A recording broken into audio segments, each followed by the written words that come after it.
Here we go. Do it. Okay, cool. Here we go.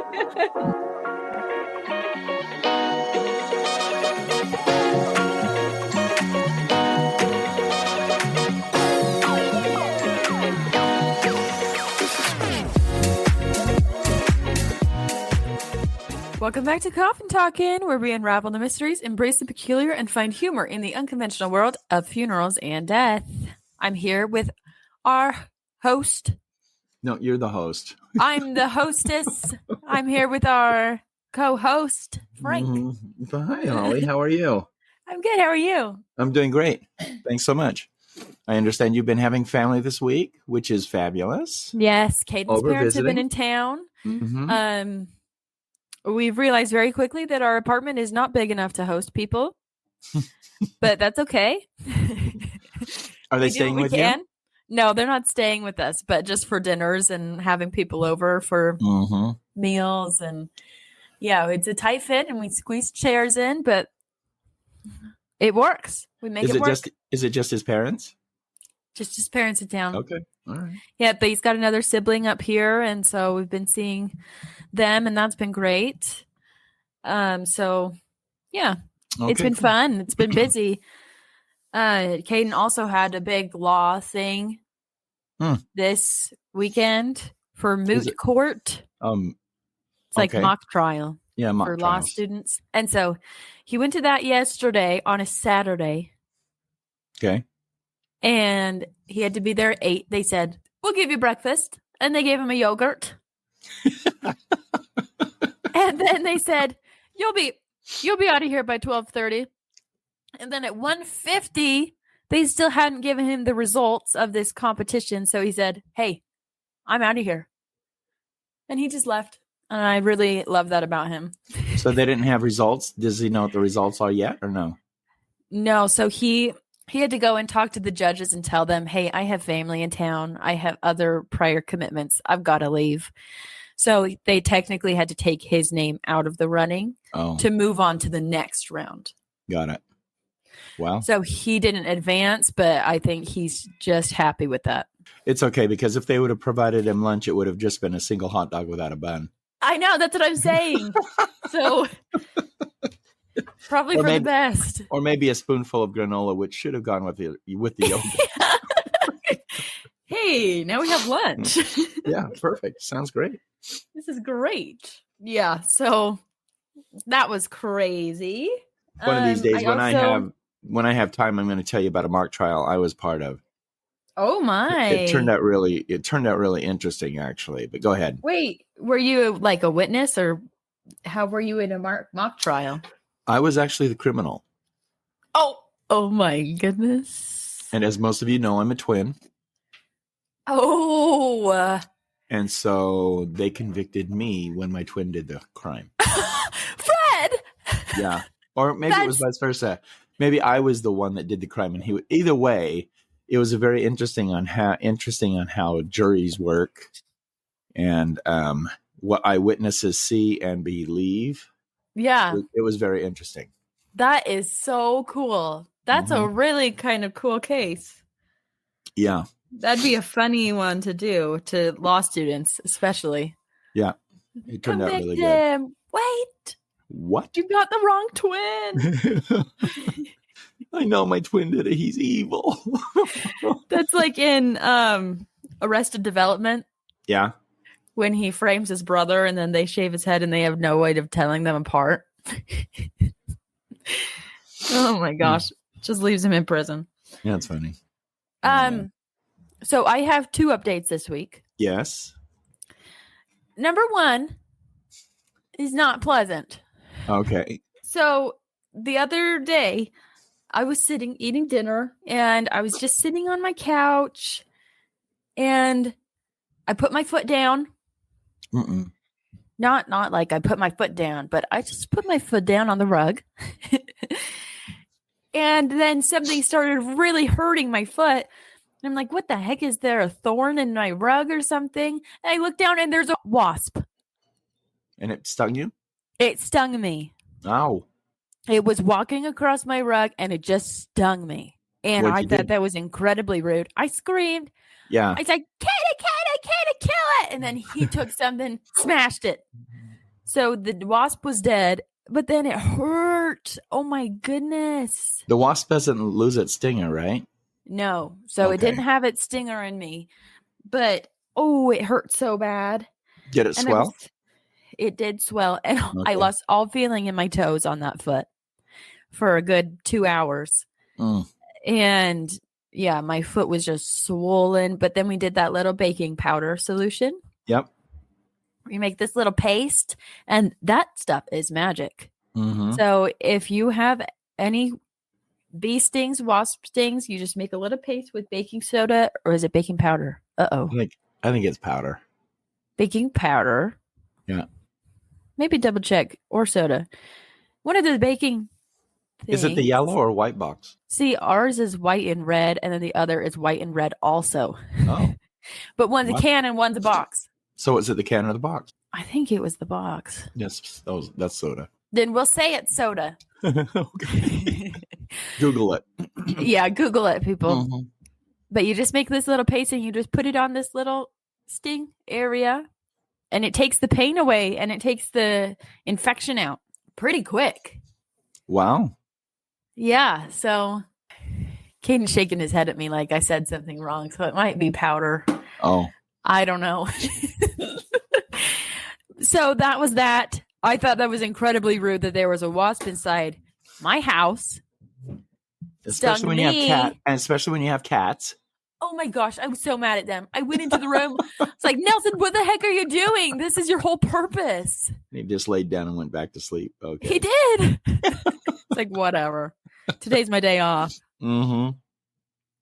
And my second piece of news, you know this obviously, but this is for the coffiners, is that I'm pregnant with a small baby. You're really small right now. Really small. Congratulations. I'm glad you're coming forward and letting people know finally. And that's been kind of the hiccup that we've had with recordings and everything in the past, but it's a good thing. It's a great thing. Yeah, we're all excited about it. And this is your first. This is our first, and we just found out yesterday that we're having a baby boy. Nice. That's very exciting. Exciting. I will great say, news. Uh-huh. Mom said forever since I've announced that I was pregnant, she said, "Oh, you're having a girl. You're having a girl." And we went head to head because my first ultrasound, I looked at that picture and I said, "That's a little boy." And Mom said, "No, it's a girl." But yesterday morning, before we found out it was a boy, Mom called me, or I called her, and we were talking. And she looks at me and she goes, "Holly, I changed my mind. You're having a boy." And then that same day it came back that we're having a boy. And then I called to tell you what was the first thing she said. "I'm so glad I changed my mind." Because I hate to be wrong. Yeah, just so you know. Okay. Oh, that was so funny though. But so that is our big news. Yeah, that's exciting news. Yes, Great very news. exciting news. And now I can take all the blame for the podcast being out late because... Well, that won't be it. I mean, there's been other things too, but... Right, but that should be smooth sailing from here on out. Well, until the baby's born. Go wrong. Right, yeah, we'll see. Yeah, we'll see. Okay. But yeah, very exciting news. So, Coffiners, that's exciting for all of us. Mm-hmm. And it's great news to know that is actually happening. And when's the baby due? Baby is due October 1st. Okay. Halloween month. Halloween baby. Mm-hmm. I know, it's perfect. We have a daughter-in-law that was born in October. Yes. Mm-hmm. On Halloween. On Halloween. On Halloween night. Yep. So that's exciting. Yeah. That's exciting. It'll be interesting to see how things progress with you and your health and how your body handles things. Everybody handles pregnancy different. And for your first one, well, it'll be an interesting ride to see how things go. Yeah. Yeah, we'll see. It's exciting, but that's our news. So how was your week? It was good. It was, I kind of lead a boring life, actually. I work and come home and eat and go to bed and work, and church is thrown in there. And every Sunday, and oh my. No, we're trying to we try to do something as well during the week with church, but Right. yeah. So no, it's all good. It's all good. It's all. I feel like I repeat, and report the same things. I will say this: there has been a rash of young deaths. What? Yeah, and so How it's. young? Well, just did a service of a young lady, 22. Just did a service of a young man that passed away who was 17. Oh my gosh. A young man, 23. Another young lady, 27. It's I just think it's more than what I'm used to seeing. I mean, you get into cycles. Yeah. And it's been a wide variety. Suicides could be like the young lady we just did. She had a stroke and within 8 minutes had a massive heart attack. Oh my And gosh. so family had no idea. I mean, it was just that so fast that she was declared deceased before she even made it to the hospital in an ambulance. So something's going on. But either way, that's been kind of my week. And so it's not always the best, but still, when asked, that's the week. That's the week. That's a week, whether you like it or not. I know. It's going to happen. It does happen and did happen. Do you get stretches like this, or is this like unprecedented? No, there are stretches like this, but never this early in the year. Oh, really? If that makes sense. Usually on holidays that people will start committing suicide. And I've never really understood that, but it is it does have a little bit of an uptick around holidays. And I think it's because of loneliness or inability to feel like they don't measure up. So. Did you hear Nelson? Are you hearing Nelson? I just heard him, but that's okay. Okay. Coffners, he's feeling needy today. So if you hear him, I apologize. He might contribute. He's wanting to know why. What's with all the people? What's going on? I know. Oh my gosh. He's been so mad this week. Oh, great. Another person just walked through the door that I don't recognize. Great. Yeah. Mm-hmm. The person in my house. Mm-hmm. Well, I'm sorry that was your week. That's not particularly fun. But it's okay. Yeah, it's how it is, I guess. But we will go ahead and let's be frank. All right. Thank you. I alluded to the story last week, and Holly, between you and me, why did you just name the episode 78? Oh my gosh. Okay, here's the thing. We recorded that episode and then edited it in the same night, and we're pushing it out the next day.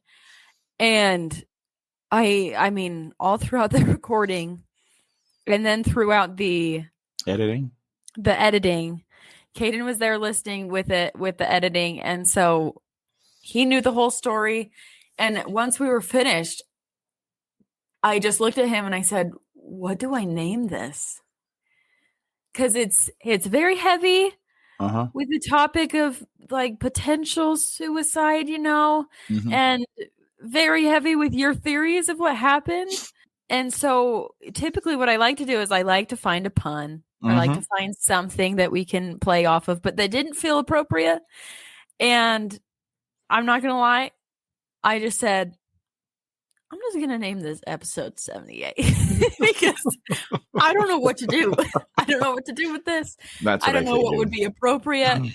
So we're just going to do it like this. And like even the Crypt episodes or the Red X or Free Hoodie, even though those are very traumatic and horrific incidents, you can still find some humor around it because it's just you. Yeah. That's being affected. Yeah. And so, this one just felt different. So I just didn't know what to. That's fair. So hopefully this one won't be episode 79, but we'll see. Well, actually, I read it and I go, creative juices must have stopped. Yeah. It's the baby. Oh my gosh, it's sucking more out of your livelihood. Okay. Creative juices. My life. Okay. Anyway, so okay. Thanks for that explanation. Mm-hmm. So going back to the that episode last week, I remember just referring back to a couple of other instances that led me to believe that this individual, and I leave it to the understanding of the coffiners, to myself, that it may have been the person that initially started everything in Red X. And so I'm going to tell you a story that kind of led me to believe that this is actually what took place, and that this is the same type individual that was there. So there in the place that I was working, there's two separate entities within the building, and that one's a cemetery office, the other one was a mortuary office. And so the two were divided just by the entrance. When you walk in, there was the reception desk. If you turn to the right, there was the mortuary side. If you turn to the left, there was the cemetery side. And inside the cemetery office was a man that I actually did not like when I first worked there, but had truly began to appreciate him for who he was. And he was not one that would generate friends very easily because of, number one, his lifestyle and his personality and attitude. But as time went on, he became a very good friend. So this particular instance, we were in the mortuary working on that side of the building when across the PA we hear, get into the cemetery office right now, something's happening. Oh gosh. And it went through the building. And so while you had clients? So yes. Oh. And so whenever anyone could do the system was designed to where you could actually make a PA announcement over the building through the phones or whatever the case might be. But this would have to come through the phones. And so regardless of whether you were on the phone, whether the phone was hung up, it was an emergency distress. And so it was just a single button on any of the phones, and it would just radiate through the building, letting people know what was transpiring. So we all thought, me particularly, thought that there was some sort of an imminent threat, like a gunman, a hostile client, something like that had come in and was threatening. Is this the same mortuary that the guy came in and shot the person during the service? No. Oh, okay. No, this is a different one. But yeah, thanks for remembering that one. But they had anyway, this distress call came through, and I wasn't with anyone, but I remember I was upstairs in the prep room area, and I ran downstairs because there's strength in numbers, right? So if someone was there, what are you going to do? And someone was threatening to shoot somebody, what are you going to do? Shoot us all? So right. As I had come downstairs, the receptionist was there. The second man in charge of the entire operation was there. My manager was just walking up. And you have to know the cemetery section or portion layout. You'd walk around a corner, and then there was this long countertop. And that's where people would come, and they would make arrangements to either buy property or have the property that they already own, whether it be crypt or ground burial, to have that open so that their loved one could be buried or placed in a crypt. On this countertop was scattered all sorts of file cards. And so when I say file cards, I don't know how they do it now because I haven't worked in a cemetery for a long time, but he used to do everything by hand. So they would be on 3-5 cards, and he would handwrite every individual that was placed in that cemetery. And that would be the record that would be kept. So he would know, seems kind of antiquated right now. So he would know exactly where everyone was buried, who was the owner of the given property. Anyway, there were like 50 cards strewn across the countertop. Okay. And we looked at him and we said, "Hey, so what's going on? What's the emergency?" And he said, "Would you look at my countertop? I now have to refile all of these cards because someone has taken them out and put them on the counter." That's it. That's what we thought. That's You're it. Like, this is your job. Was this? You have one job. Job with these cards. Can you just put the cards back? Oh my God. So he said, "I want you to," and he's complaining while he's alphabetizing or whatever it is he does. And again, the system they use in libraries is baffling to me. I truly don't know that that system to The organize. Dewey Decimal. Yeah, the books. And so I'm just thinking to myself, well, he knows what he's doing. So why in the world are we How even could we here? help? Yeah, exactly. And so he did give, little instructions as if you can help me, I need to put these in alphabet. If you take A's, B's, C's, whatever you see on the counter and just put them together. So we're in the process of that. And he would not stop complaining the entire time the process was happening. And so he took the first stack of cards and he walked over to the card file, opened it up, and he started to insert cards where they needed to be placed. So he turned his back and he was talking to us. And when we were talking to him, all of a sudden, cards started flipping out of the drawer. What? Yes. And it was like someone was taking a deck of cards and just shuffling them like crazy, but not shuffling them on a table, but shuffling them into the open air. And it was like something was underneath them, just popping them and causing them to... So were they like flying around the room? Because right now I'm thinking Harry Potter style, where all those letters are coming in. No, they weren't flying around the room. They were just making a definite escape from the drawer and falling to the floor. Wow. Okay. So it was like someone I don't know how else to describe it, but if you had a deck of cards and you were shuffling it around the table to people, getting ready to play a game. Yeah. That's what it was like, excepting they were being physically lifted out of the drawer and then not thrown, but maybe dropped to the ground. So it's like shuffling if Scott's shuffling. Yeah. Or Caden shuffling, whichever. Yeah. Yeah, but Caden is pretty fast with shuffling, and but Scott, yeah, he likes to kind of mishap in the order in which he shuffles. But anyway, he has a unique way. So he was looking at us and complaining when this was happening. And you're like, we're kind of dumbfounded by what's happening behind him. And I said, what is that? And that was my second man in charge what's happening there? And he turns around and he turns around, he goes, ah! It was the loudest, shrillest scream that I had heard in a long time. And so because of that scream, our receptionist immediately bolted. So the receptionist with the high shrill, which by all intent and purposes was a female scream. He was scared. Yeah, she took off and she started bolting towards her desk. And I don't know what she was planning on doing, calling 911 or what. I have no idea. I don't know. Anyway, the rest of us started to either kind of analyze, because the rest of us were all guys standing there trying to analyze what was going on, when the second drawer opened up and started doing the same thing. And he looks at this and he says, see what I'm having to deal with? I can't deal this anymore. He said, this is the second time this now remember, he said, this is the second time this has happened. Oh. So he must have seen it before, but this time it didn't stop with the cards leaving, but things started to fall off of his desk. Oh. And so it was almost like someone was going in and just reorganizing the entire office.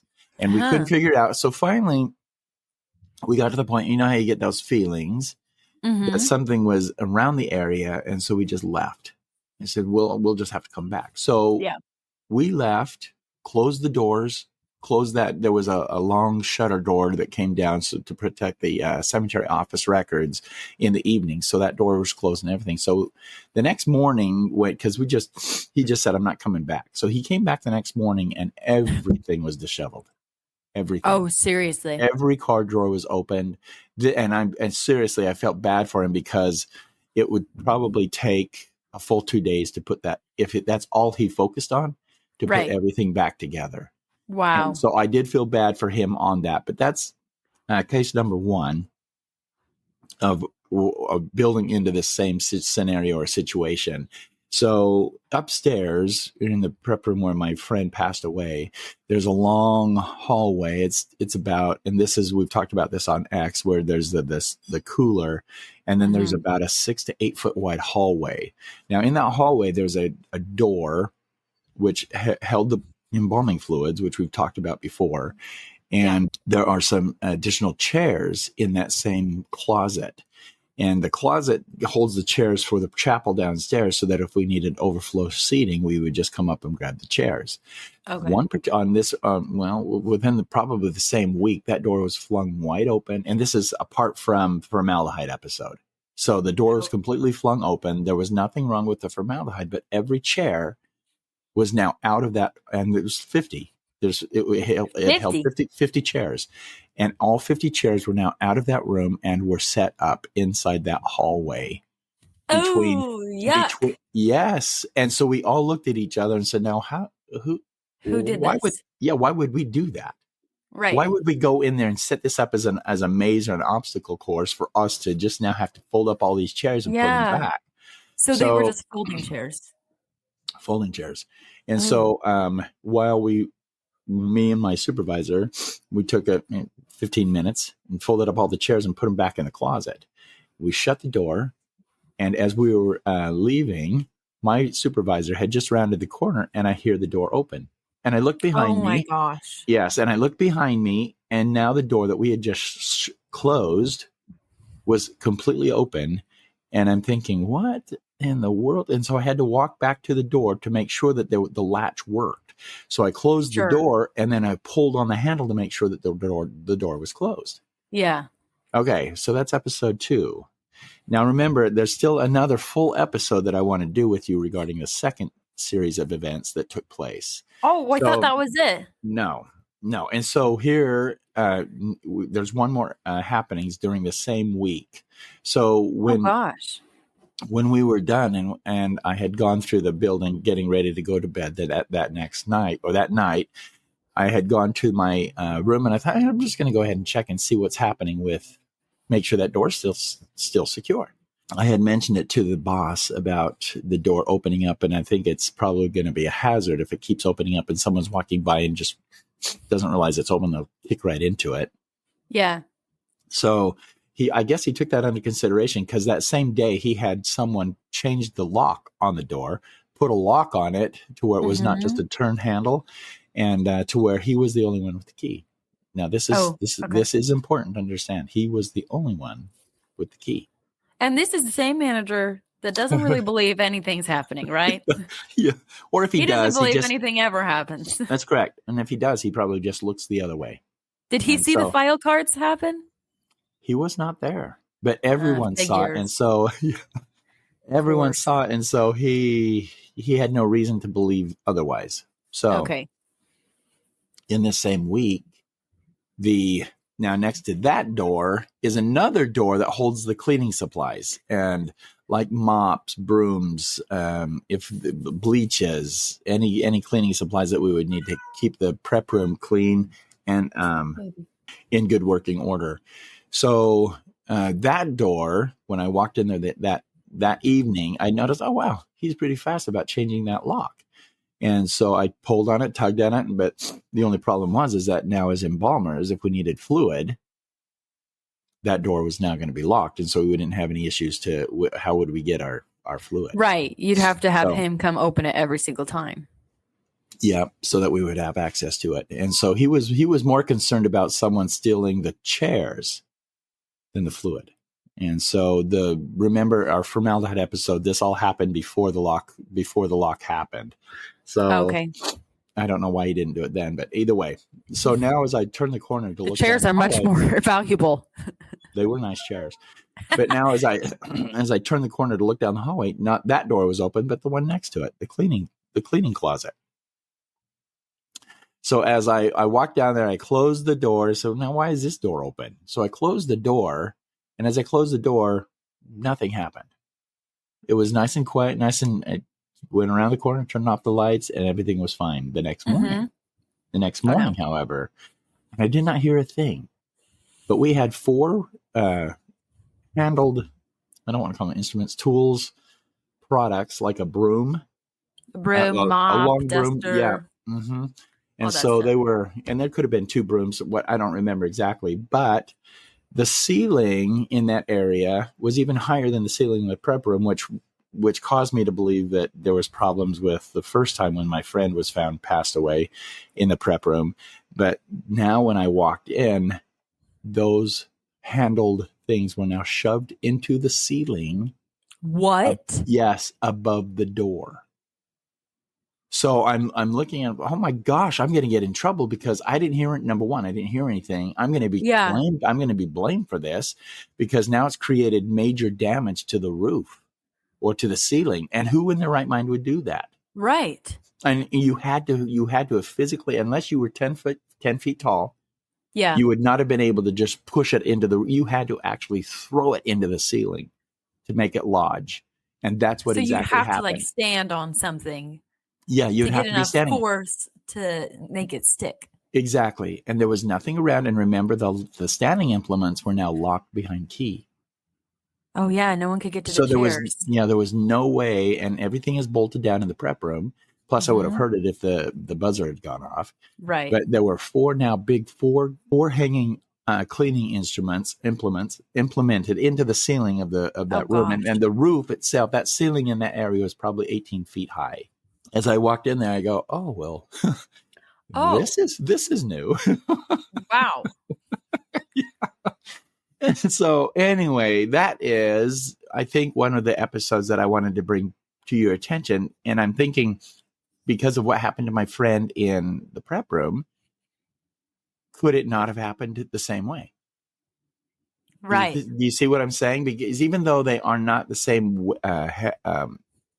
weight as a human body would be, but if something had enough physical strength to throw them up into the ceiling, right, far enough into the ceiling to where they would lodge, because you would think that they would fall right back out because of their own weight.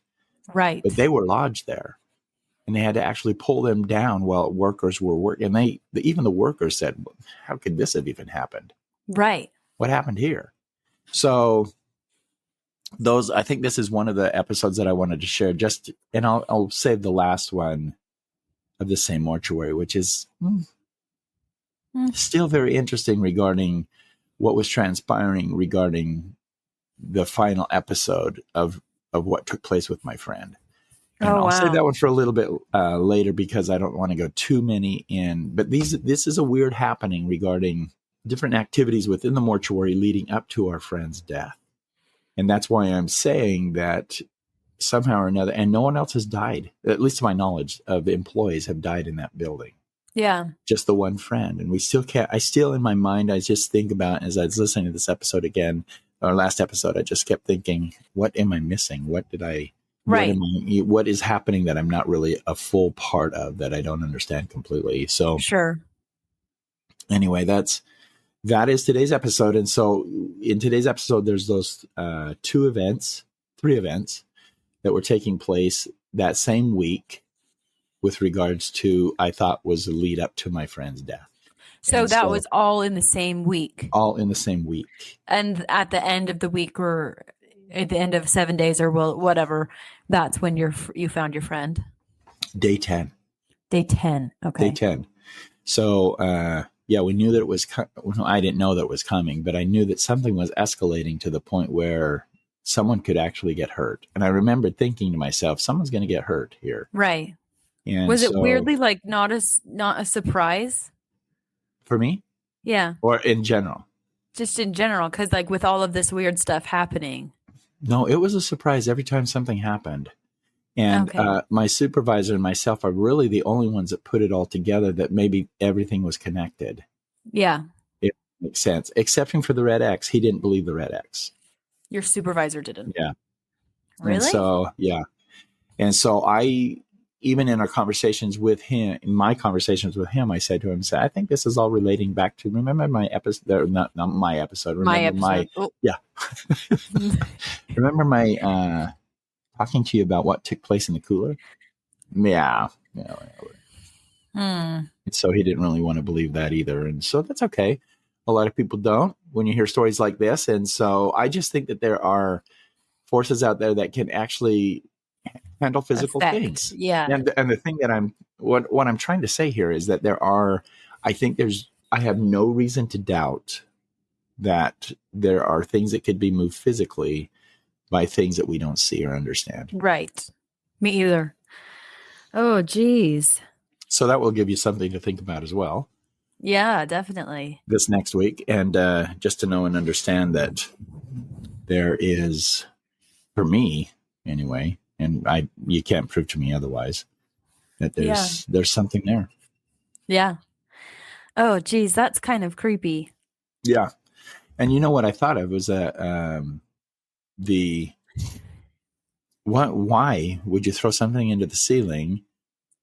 And and there was no pattern. It was just a straight line, but it looked definitely like it had been planned. So I don't know if it was something we talk a little bit about it in other episodes, portals. I don't know if there was some sort of because of the line you're trying to, trying to make something. Make something, trying to escape, trying to develop something that would create the portal, allowing individuals to leave and go. I don't know. And I'm not a big believer in portals, but I have the one episode of Soldier. I think that one is truly the only time that I've ever really seen what I would call and consider a portal. Right. So, and this seems very violent too. Yeah. And that was the other thing too. The cleaning supplies. Yeah. And so were they shoved into the ceiling above where the chairs were set up, or was it like in the doorway of the cleaning closet? It was completely down the hall. So if you were looking at it, you would see one shoved into the roof, up into the ceiling, and then you would probably move 8 feet. The next one, 8 feet was shoved into the ceiling, and another 8 feet shoved into the ceiling, and another one from one end of the hallway all the way to the prep room door. And so it was going to the prep room, or coming from. I have no idea. All I know is what we saw. And so, yeah. And my boss jokingly said, "Frank, you got to keep having these nightmares."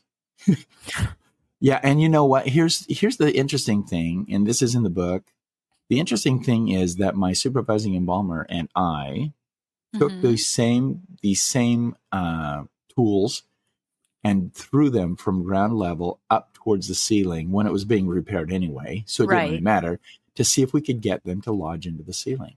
Yeah. And all we could get them to do is hit the ceiling and then bounce back. Right. Our strength and our force was not strong enough to actually force it to penetrate the ceiling. Yeah. And so, and even with the items attached to the base of the rod, it was throwing everything out. Skiwampus. You couldn't make a straight line. Yeah, you couldn't make it straight. No, you couldn't even throwing it. It would angle before it hit the ceiling and fall back down. There was no way that it would go straight into the ceiling. And so in our simple little exercises, we just wondered, wow, what is going on here? Yeah. So anyway, very there's FL. So hi, Mom. So anyway, that's the story for today. And I felt that because of I'll say this, my son said, "No, Dad, you need to tell a little bit of a story so that people have an understanding as to what took place so close to the episode that you just gave, so that they understand what led you to believe that it was probably the same entity or spirit that was happening there." So that's the reason for this. So sorry to do those two back to back, but really not. It's important you understand a little bit about what's happening. Yeah. You have no control here. You have to listen to us. We have all decision power. See you later. Bye now. Bye now. No, we're just kidding, Coffiners. We love you. But have a fantastic day, by the way. Keep your eye on the tools. Keep your eye. Lock your closets, people. Yeah. Oh boy. Well, anyway, that story was nothing like the bee stinger or this wasp sting. I know. I'm much more angry about that still. Yeah. And I'll tell you this too, and it's very interesting when they were doing the repairs on the ceiling, how tall the ladders had to be for them to get up there to actually make really? Yeah, to make the repairs. And so even then, as I was watching them repair the ceiling, I kept thinking to myself, this is impossible. Yeah, how did it happen? And I'm still a little, when I fall asleep, I fall asleep. I'm a pretty heavy sleeper. Yeah. Except for that buzzer. I can always hear the buzzer. But I did not hear a single thing. And you would have heard it because it went into, you're talking about when you found your friend. Yeah. Well, not even that, but I didn't even hear and again, the apartment's offset just probably enough to where I probably would not have heard it unless it was a little bit of an explosion that caused the tools to go to go up into the ceiling. But interesting either way. It's something that you need to. Anyway, for me, all these stories help me reflect upon what actually has happened, what I've seen, and realizing that there's more out there than what maybe you and I want to even admit to. And you would not even know about this story.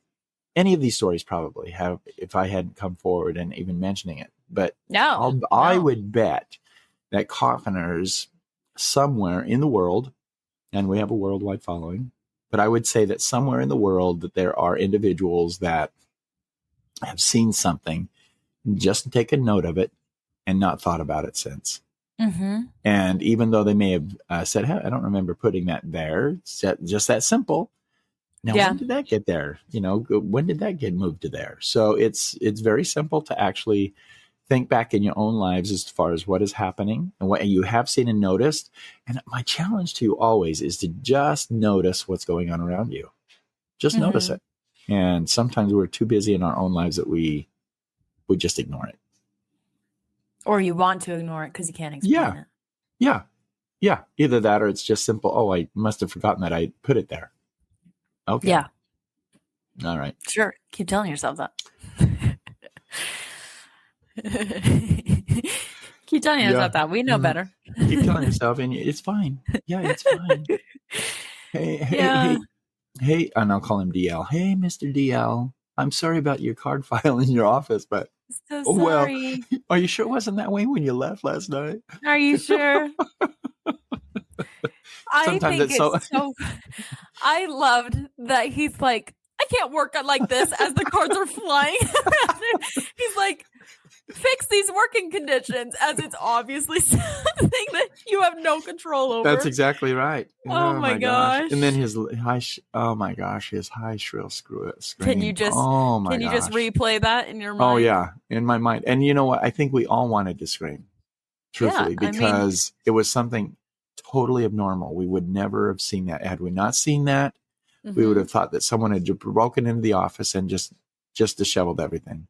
Yep. But yeah, I'm glad that I was actually a witness to it, because it just adds fodder to what we've been talking about in this podcast. So yeah, it makes it a series of events rather than just like an isolated what happened. Yeah, exactly. Yeah. Ugh. Well, okay. There's that. We probably will try not to keep you too on edge before we do that second episode of what happened here. I guess it would be third now, but thanks for listening. Thanks, Coffiners. We hope you have a great week, and we'll talk to you next week. We'll talk to you soon. Thanks. Bye. Bye.